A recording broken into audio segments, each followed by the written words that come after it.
ناظرین گرامی، افغانیوں سے بڑا احسان فراموش دنیا میں کوئی نہیں ہے۔ افغانستان اور پاکستان کے درمیان پہلے ہی نازک حالات چل رہے تھے، مگر طالبان نے ایک ایسا قدم اٹھایا ہے جس نے دونوں ممالک کے تعلقات میں مزید تناؤ بڑھا دیا ہے۔ طالبان نے معروف پشتو شاعر متی اللہ توراب کی قبر پر ایک بڑا نقشہ نصب کیا ہے جسے وہ گریٹر افغانستان کہتے ہیں۔ اس نقشے میں پاکستان کے وہ علاقے شامل دکھائے گئے ہیں جنہیں طالبان اپنے تاریخی علاقوں کا حصہ قرار دیتے ہیں۔ طالبانی حکومت کا یہ قدم نہ صرف پاکستان کے لیے تشویش کا باعث بنا ہے بلکہ خطے میں ایک نئی سفارتی کھچاؤ کی شروعات بھی کر دیتا ہے۔ اس عمل کو پاکستان کی سرحدی خود مختاری پر سوال اٹھانے کے مترادف سمجھا جا رہا ہے۔ پاکستان کی سیاسی قیادت اور عوام نے اس نقشے کو اشتعال انگیز قرار دیا ہے اور اسے خطے کے امن کے خلاف ایک خطرناک اشارہ سمجھا جا رہا ہے، جبکہ طالبان کی جانب سے ابھی تک اس عمل پر باضابطہ وضاحت پیش نہیں کی گئی۔ سرحدی کشیدگی کے پس منظر میں یہ واقعہ ایک ایسے وقت سامنے آیا جب دونوں ممالک حالیہ جھڑپوں اور سرحدی بندشوں کے باعث پہلے ہی سفارتی تناؤ کا شکار ہیں۔ اس کے باوجود طالبان کے اس اقدام نے واضح طور پر ماحول کو مزید بگاڑ دیا ہے۔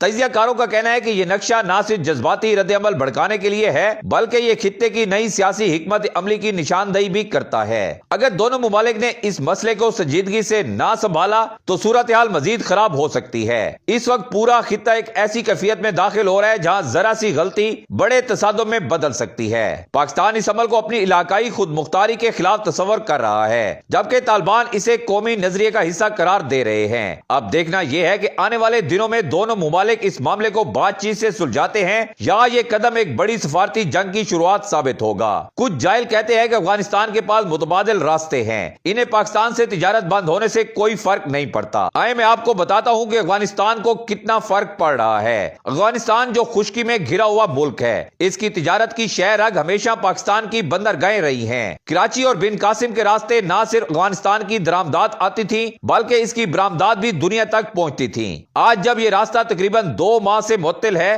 تو اس کا اثر براہ راست افغان تاجر، عام عوام اور افغانستانی معیشت پر پڑ رہا ہے، چاہے کوئی مانے یا نہ مانے۔ پہلا راستہ پاکستان کراچی بن قاسم بندرگاہ، یہ وہ قدرتی سستا اور آزمودہ راستہ ہے۔ کابل تا کراچی فاصلہ تقریباً 1500 کلومیٹر، ٹرانزٹ وقت 3 سے 4 دن، کنٹینر لاگت تقریباً $2000 سے $2500، فائدہ کم فاصلہ، سستا کرایہ، تیار انفراسٹرکچر۔ یہی وجہ تھی کہ دہائیوں تک افغانستان کی 70% سے زائد تجارت اسی راستے سے ہوتی رہی۔ متبادل راستہ نمبر 1 ایران چابہار پورٹ۔ اب ذرا ان عقل کے اندھوں کو یہ راستہ سمجھایا جائے۔ کابل تا چابہار فاصلہ تقریباً 2600 کلومیٹر، ٹرانزٹ وقت 14 دن، کنٹینر لاگت $7000۔ مسئلہ زیادہ فاصلہ اور خراب سڑکیں، ایران کے اندرونی ٹیکس، سست کلیئرنس، یعنی وہی مال وہی کنٹینر، دگنا خرچ دگنا وقت۔ متبادل راستہ نمبر 2۔ متبادل راستہ نمبر 2 وسط ایشیا، ازبکستان، ترکمانستان۔ یہ راستہ تو صرف نقشوں میں اچھا لگتا ہے، فاصلہ 3000 کلومیٹر سے زائد، لاگت $9000 فی کنٹینر۔ مسائل متعدد بار، بارڈر کلیئرنس، ریلوے اور روڈ کا ملاب، سیاسی اور موسمی رکاوٹیں۔ یہ راستہ مجبوری تو ہو سکتا ہے، متبادل نہیں۔ اب ذرا صاف الفاظ میں سمجھ لیں، جو لوگ کہتے ہیں افغانستان کو کوئی فرق نہیں پڑتا وہ یا تو تجارت کی الف بے سے ناواقف ہیں